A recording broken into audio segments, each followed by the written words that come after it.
Hola, ¿qué tal chicos? Yo soy María Guevara y el día de hoy les estaré impartiendo una de sus clases de farmacología. Como ya habrán revisado en el temario, o eso espero al menos que hayan dado un repaso, uno de los temas que se verán serán los inhibidores de la topoisomerasa. Antes de que comencemos como tal con toda la información, vamos a revisar un poco de qué es lo que debemos saber. En nuestro temario nos hablan de dos fármacos. Uno es el levofloxacino, mientras que el otro es el ciprofloxacino. Pero, ¿qué debemos saber sobre ellos? ¿Solo conocer su nombre? Pues no, debemos conocer blanco y mecanismo. También, ¿cuál es su farmacocinética relevante? El espectro y las indicaciones clínicas. También las reacciones adversas, su categoría en el embarazo según la FDA. Y por último, las interacciones y contraindicaciones. Una vez ya sabiendo y teniendo en cuenta este panorama general, vamos a comenzar. Vamos a empezar hablando de las quinolonas, este grupo farmacológico que justamente se encuentra inhibiendo a la topoisomerasa. El primer fármaco en sintetizarse fue el ácido nalidíxico, por lo cual se le considera como una primera generación. Se le estudiaron sus parámetros farmacocinéticos y farmacodinámicos. Y posteriormente se sintetizaron las fluoroquinolonas, que se diferenciaban por tener un átomo de fluoruro en la posición 6, como lo señala nuestra imagen. También tenía diferente que iban a ser más potentes y además iban a tener un mayor espectro. A su vez, estos se dividieron en diferentes generaciones, segunda, tercera y cuarta. El ciprofloxacino es de segunda generación, mientras que el levofloxacino es de tercera generación. Mencionamos algo importante, y es que estos fármacos son inhibidores de la topoisomerasa. Pero seguramente ustedes están como, Mari, ¿y qué es topoisomerasa? ¿De qué me estás hablando? ¿Qué es una topoisomerasa? Pues alguna vez, en algún momento de su carrera, la llegaron a ver en bioquímica. Sin embargo, es comprensible que no recuerden. Así que, ¿les parece si damos un breve, muy breve repaso de cuál es la función de esta topoisomerasa? Pues prácticamente se resume en esta imagen, pero es algo complicado. Así que esta pequeña lupa nos va a dar un acercamiento. Ahí podemos ver ese pequeño anillo verde, que es la topoisomerasa. Sin embargo, aún debemos saber un poco el contexto. ¿Cuál es la función de estas topoisomerasas? Pues va a tener lugar en la replicación del ADN. ¿Qué sucede en esta replicación? Pues brevemente podemos decir que se van a estar sintetizando un par de cadenas complementarias de forma bidireccional. Pero para que esto pase, nuestra doble hélice, que si recordamos está, podemos decir, enroscada, se tiene que desenrollar y tiene que separarse. Pero cuando esto pasa, en las partes traseras se va generando tensión, mucha tensión por el enrollamiento de estas dos cadenas, generando un superenrollamiento. Cuando este es aliviado, ahora sí se pueden separar nuestras dos copias de ADN que al final quedan entrelazadas como un par de anillos. ¿Y cuál es la acción de las topoisomerasas? Pues justamente es aliviar la tensión de este superenrollamiento para que no se generen fisuras y aparte es separar estos anillos entrelazados para que nos queden dos progenies de ADN por separado. Ahora sí, ya comprendiendo un poco esta función, vamos a pasar como tal al mecanismo de acción. Este va a ser justamente la inhibición de nuestras topoisomerasas a través de la unión por enlaces covalentes. Va a haber dos topoisomerasas que se pueden estar inhibiendo. En las gram positivo se va a inhibir la topoisomerasa 4, mientras que en las gram negativo podemos encontrar que se inhibe a la topoisomerasa 2, también llamada girasa. Si lo quieren ver así, el gram positivo está feliz porque inhibe una topoisomerasa más grande y el gram negativo está triste porque inhibe una topoisomerasa de número más pequeño. Pero ¿qué pasa cuando nosotros nos encontramos inhibiendo a nuestra topoisomerasa? Están de acuerdo que también se van a inhibir sus funciones. Entonces, no se va a poder evitar este superenrollamiento que genera tanta tensión en las cadenas.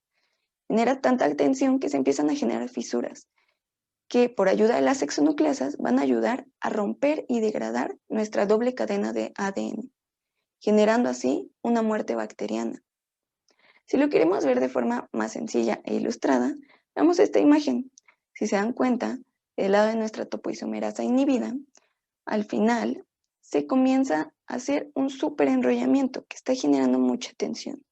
Genera fisuras y por ayuda de las hexanucleasas se rompen las dos cadenas, generando así nuestra muerte bacteriana. Entonces, ya conociendo ahora sí cuál es el mecanismo de acción que van a llevar a cabo nuestras quinolonas, podemos pasar con nuestros fármacos. Vamos a empezar con el ciprofloxacino, ¿les parece?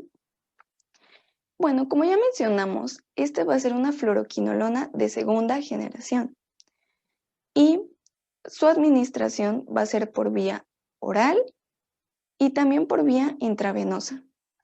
El mecanismo de acción, como ya lo mencionamos, será la inhibición de la topoisomerasa y va a ser un fármaco bactericida porque recordemos que provoca la muerte de nuestras bacterias. Vamos a pasar al espectro y a las indicaciones terapéuticas. El ciprofloxacino va a ser un fármaco útil para infecciones gastrointestinales por microorganismos como la salmonela y la shigella. Igual será una alternativa para infecciones de vías urinarias por gram negativos, como E. coli y Proteus, y una alternativa para infecciones de transmisión sexual, como Chlamydia trachomatis y Haemophilus ducreyi. También nos es útil para bacterias atípicas como Klebsiella. Pasando a su farmacocinética, vamos a ver que su absorción va a ser medianamente buena por vía oral. Pero esta se va a ver afectada por cationes, que más adelante veremos por qué, y también por alimentos, por lo cual debe evitarse el consumo conjunto de estos. La distribución, podemos ver que el volumen de distribución y la unión de proteínas será bajo, pero va a atravesar levemente la barrera hematoencefálica, lo cual puede aumentar en inflamación. Su metabolismo será hepático y también va a ser un inhibidor del CYP1A2. También puede que genere 4 metabolitos activos, aunque en pequeñas cantidades. La excreción será renal y su vida de eliminación será de 5 horas, por lo cual veremos que el intervalo de administración será cada 12 horas, es decir, 2 veces al día. Los efectos adversos que se pueden observar con este fármaco serán la rotura del tendón de Aquiles, artralgia, tendinitis y también un cierre prematuro del cartílago de crecimiento. Igual se puede observar cardiotoxicidad, manifestándose en una prolongación del intervalo QT y por arritmias de torsades de Pointes. Finalmente, también se ha visto fotosensibilidad. Pasando ahora sí a las interacciones, vamos a mencionar a los cationes, que si recuerdan afectaban la vía oral. ¿Por qué? Porque cationes como el calcio y el hierro y el aluminio generan complejos con las quinolonas, disminuyendo así su biodisponibilidad. También los antiarrítmicos pueden aumentar el riesgo de cardiotoxicidad prolongando el intervalo QT. Y los fármacos metabolizados por CYP1A2 pueden generar toxicidad porque recordemos que las quinolonas se encuentran inhibiendo al CYP. Las contraindicaciones serán miastenia gravis y epilepsia. Y la categoría en el embarazo, según la FDA, será C. Y bueno, ya acabamos con nuestro primer fármaco, así que ahora pasemos con el segundo, que si recordamos va a ser el llamado levofloxacino. Este es también una fluoroquinolona, pero de tercera generación. Y su vía de administración, de igual forma, será por vía oral y por vía intravenosa. Su mecanismo de acción será inhibición de las topoisomerasas y también será un fármaco bactericida, porque se encuentra matando a las bacterias. Y es aquí donde vemos un poco más de diferencia con el ciprofloxacino, en su espectro e indicaciones terapéuticas. ¿Por qué? El levofloxacino es un fármaco que será útil para infecciones de vías respiratorias, incluyendo a gram positivos, como Streptococcus pneumoniae, que genera neumonía, o Haemophilus influenzae, que nos puede generar alguna infección de vías respiratorias altas, como sinusitis. También es una alternativa para infecciones de vías urinarias por gram negativos, como E. coli y Proteus, y para infecciones de transmisión sexual, como Chlamydia trachomatis y Haemophilus ducreyi. Refiriéndonos a su farmacocinética, veremos que la absorción va a ser excelente por vía oral. Sin embargo, esta también va a estar afectada por cationes ya mencionados y por los alimentos, por lo tanto, se debe evitar su administración conjunta.